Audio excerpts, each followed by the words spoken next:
हर हर महादेव. दीक्षा kitchen. आज आपण बनवणार वाल घेवड्याची भाजी. त्यासाठी मी अगोदर वाल घेवडा हा कापून घेतला बारीक आणि स्वच्छ 2 पाण्याने धुवून घेतलाय.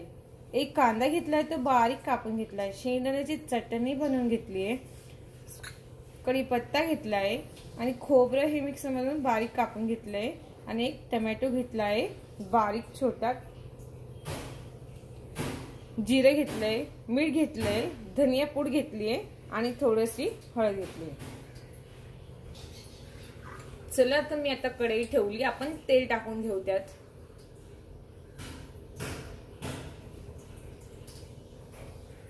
तेल टाकून घेतलं आपण 1 चमचाभर.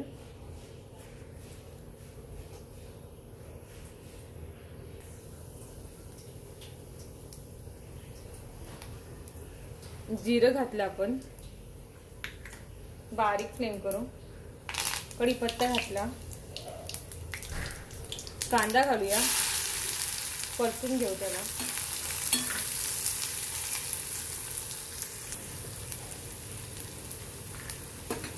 बारीक कापलेले टोमॅटो ऍड करून परतून घेऊ त्याला आपण.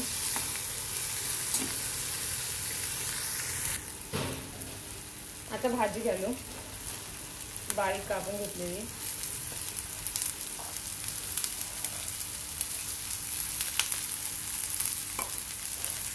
परतून घेऊ.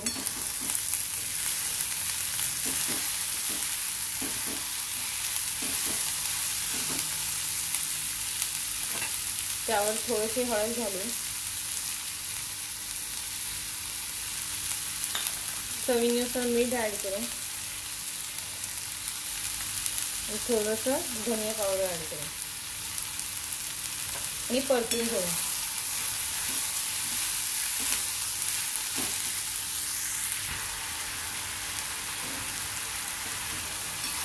परतून घेतल्यानंतर आपण थोडंसं याच्यावर 5 मिनिट झाकण ठेवू आणि बारीक गॅस करू.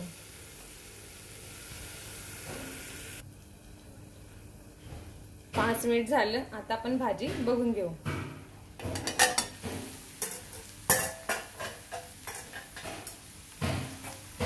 छान झाली भाजी. परतून घेऊ त्याला एक वेळ. त्यात थोडीशी चटणी ऍड करू शेंगदाण्याची. परत परतून घेऊ आणि आपण बारीक केलेलं खोबरं त्यात ऍड करतो.